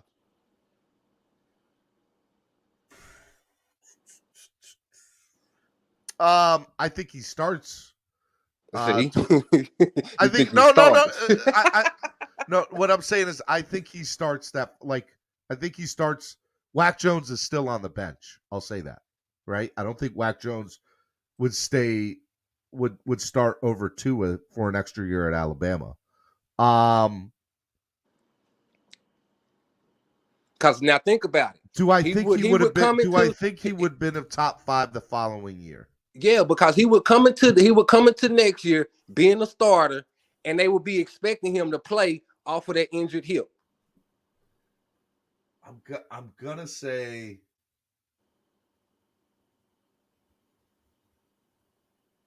I'm gonna say yeah. I think he still would be a top 5 pick. And sure? Who did Mac Jones have at receiver that next year? Right, hold on. NFL draft. What is that? 2020? Would that be the 2020 draft? because he was drafted in 2019, right? Yeah. Am I right? Yeah. All right, hold on. Let me go to first round player selections.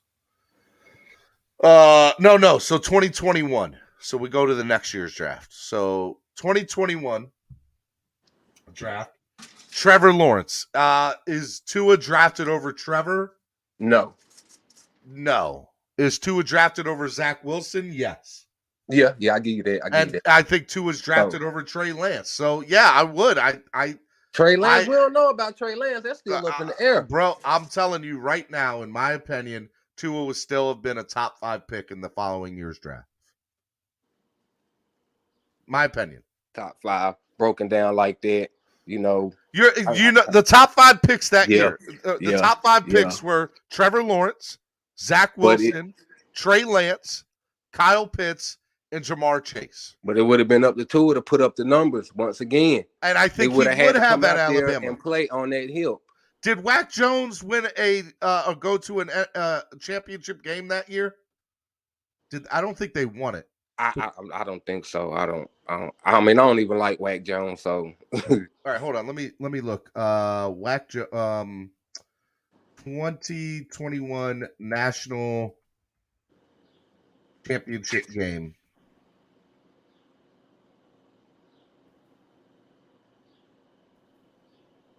When I'm looking.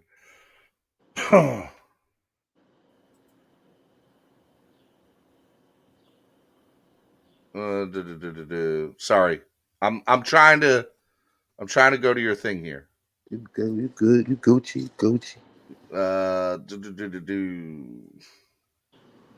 National championships. I mean, the kid is cool. He's like they say, he's a nice guy. But I just don't see. There's no way. Like we have too much of a soft-spoken leader. He has to have everybody to believe in him for him to go out there and say, I'm gonna do this. You know what I mean? Like every leader and everybody. They won a national. They won it. So yeah, but listen, Big K. So they won a national championship game with Wack Jones, and Tua would have started over Wack Jones that year. Okay, Tua would have been a top 5 pick. He probably would have been top 5. There's nobody that can you can't argue with me with that. I ain't arguing with that. So he would have had 2 national. You could have even made the argument then that maybe he would have gone higher than Trevor Lawrence. You could have made that argument. I don't know if that would have been the case, but you could have at least made the argument that Tua may have been the number 1 overall pick because he would have had the numbers to prove that. But see, that's the problem with these faulty systems, man. Nick Saban trying to call Deion Sanders out about recruiting the top players and whatnot when Alabama always get the top players, but they just do that stuff to cover up they subpar players that they have. You know what I'm saying? What NFL situation you come to that's automatically number 1 draft across the boards? You know what I'm saying? Yeah. The only team that ever had number 1 draft players across the board like that was the Cleveland Browns, and they sucked. And it was always they could never find a quarterback. And it's still to the original point, Big K, to the original point of the discussion. Tua's in a better situation than all these other quarterbacks are in right now that have been named in this list right now. I mean, I agree with that. Best position to succeed than all these other quarterbacks. And there is, and to your question, I don't believe there is one quarterback that you can plug and play over Tua right now that would put them in a different position. And the only argument I will hear from somebody is either Trevor Lawrence and Matt Ryan. But the issue is, like you said, Trevor Lawrence. I don't know about Matt Ryan. I still don't. I wouldn't choose them. I wouldn't choose them, but I can at least deal with the argument because Trevor was the number 1 overall pick, and we don't know what he's going to be. And Matt Ryan's arm is still Matt Ryan's arm. I don't think his arm has lost any touch. And I'm still not overlooking Justin Fields neither.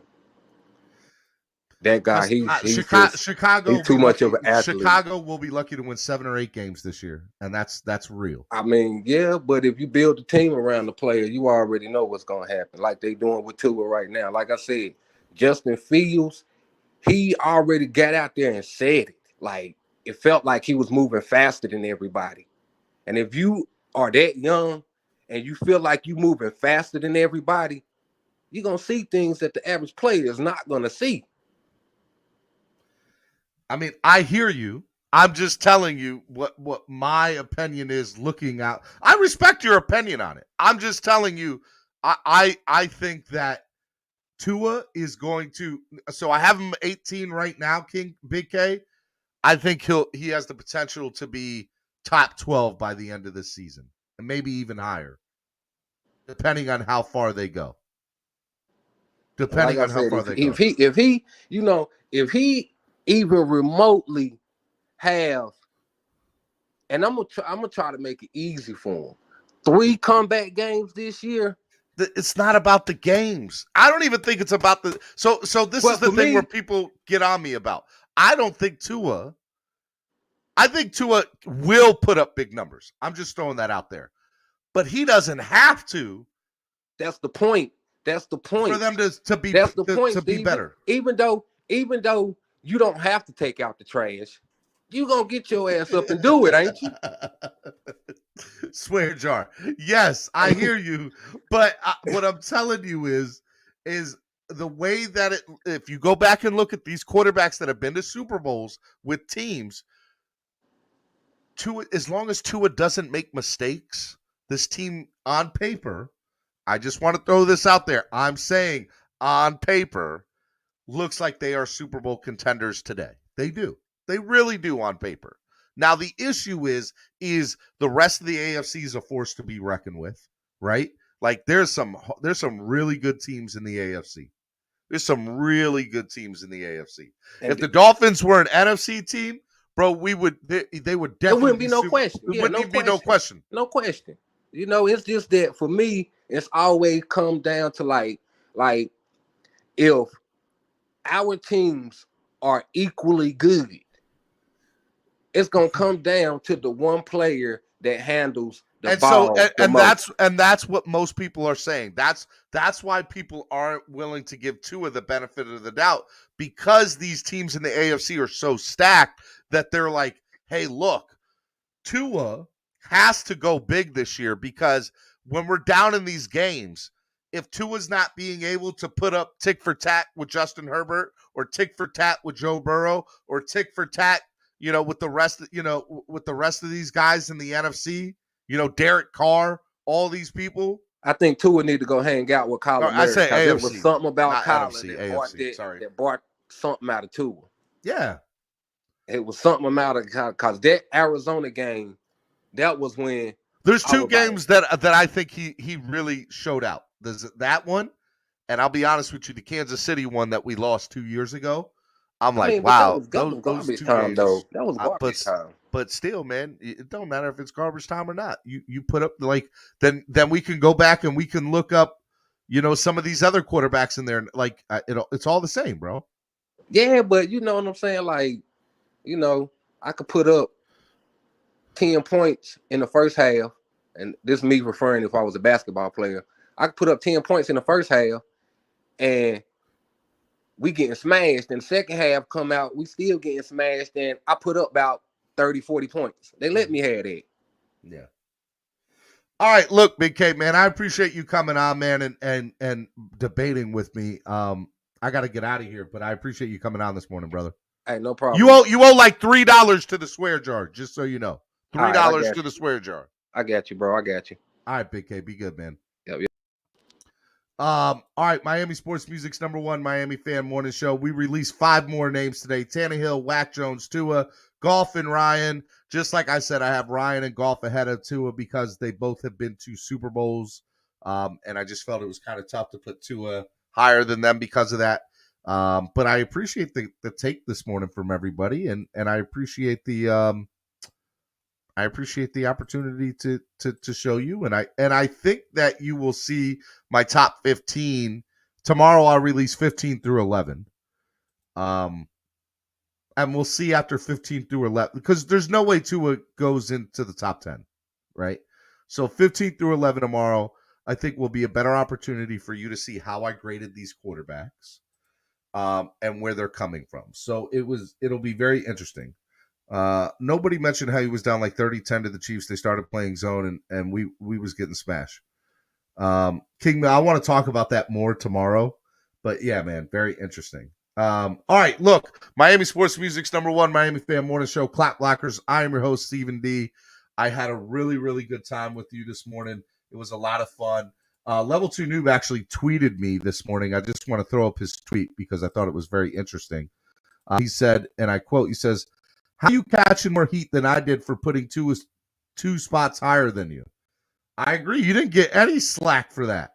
I put Tua at 18, and all of a sudden, actually, I put him. Where did I put him? I put him at 18. You put him at 16, and I'm getting more flack. I am getting so much more slack, man. That's okay. That's okay. I do like your list, by the way. Level 2 Noob. And I said that your list would look very similar to mine in a lot of different ways. But we'll have to see. Guys, go check out Level 2 Noob on Twitter. That's my guy right there. He's the man, brother. Hey, look, if you like the show today, please hit the like button. Donate to the channel. Help the channel grow. If you owe money to the swear jar, Big K, Rena, $3 to the swear jar. If you owe money, I don't think anybody else owes money right now. I think everybody's actually paid up on the swear jar. I had a good time today. This was a lot of fun. Tomorrow's Wednesday, Wildin' Out, Mortal Kombat Wednesday. I'll have a big panel on tomorrow. We can have a huge debate. We can talk about whatever y'all want to talk about. But yeah, this was good. Hit me up on Twitter at Stephen D SKPL. Make sure you share today's show. I love you too, Level 2 Noob. Yeah, man. Just make sure you guys enjoy everything, and I will see y'all tomorrow. If you can't donate on here today, make sure you guys know you can donate through Cash App and PayPal to help the channel grow. I think we got one more day. Today's the last day of the month. So come on, donate to the show today. I think I'm like $100 away from hitting a 5-month goal, which would make this the highest donation month. If you guys donate $100 more today, it will be the highest month of donations in the last 5 months. Let's go. Donate to the channel. Help the channel grow. A lot of stuff I'm doing this year. So, yeah, let's do it. Let's do it. All right. I hope you all enjoyed everything. And if y'all can't donate up there, remember you can donate on Cash App or PayPal up there too. It'll be good. It will be good. Okay, what are y'all arguing about? Level 2 Noob's just trolling, Pam. Level 2 Noob's cool. And a fun trolling, Pam. Don't worry about Level 2 Noob. We love Level 2 Noob here. He can troll. Level 2 Noob can troll all he wants. He is the man. All right. All right. Hope y'all enjoyed the show today. I'll be back tomorrow right here on the #1 Miami Fan Morning Show, Clap Blockers. We'll see y'all tomorrow. Miami Sports Music. Peace.